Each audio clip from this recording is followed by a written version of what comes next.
C'est un reptile pour le commun des humains. Mais ici, à Ouida, c'est un animal sacré.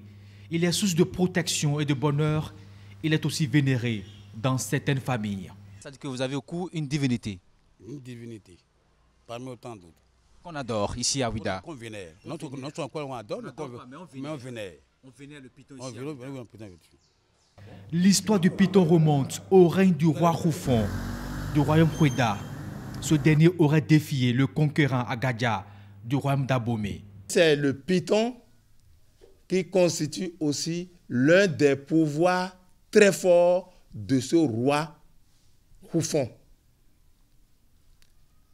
Et dès lors que les envahisseurs arrivent à Sakhé, il suffit de faire sortir un python. Il y a une multitude de pythons sur la voie, ce qui fait rebrousser chemin aux envahisseurs. En 1727, le royaume Ouida est tombé aux mains du roi Agadia, mais les pythons resteront le patrimoine des peuples Ouida avec plusieurs déplacements du temple. Le 7 février 1727, et il y a eu un déplacement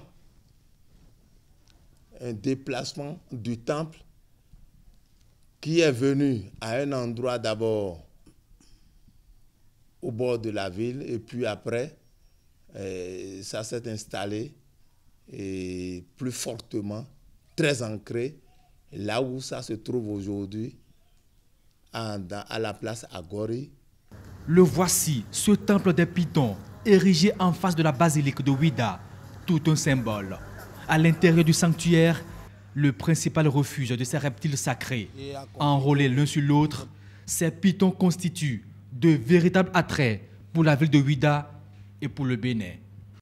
J'ai remarqué, moi personnellement, en tant que prêtre par exemple de ce temple, qu'il y a un engouement qui a commencé par fleurir. Et qui m'ensemble parce que le monde scolaire a commencé par venir. Les enfants ont commencé par venir, par rechercher leurs sources. Bon, même s'ils sont petits, on les amène pour promener, c'est déjà quelque chose.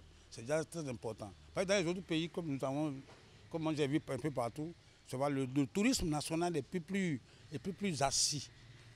Plus assis. Or, c'est maintenant que ça a commencé par venir. Même il y a des gens dans Ouida qui n'ont jamais mis pied ici. Ah bon? Oui, oui. Ils n'ont jamais mis pied parce qu'ils n'ont pas de cette notion-là. On l'a pas. Il faut reconnaître que bon, tu vois, on l'a pas encore dans le sang. Par milliers, des touristes se déplacent pour découvrir ces reptiles mythiques qui apportent joie et bonheur aux populations respectueuses des interdits.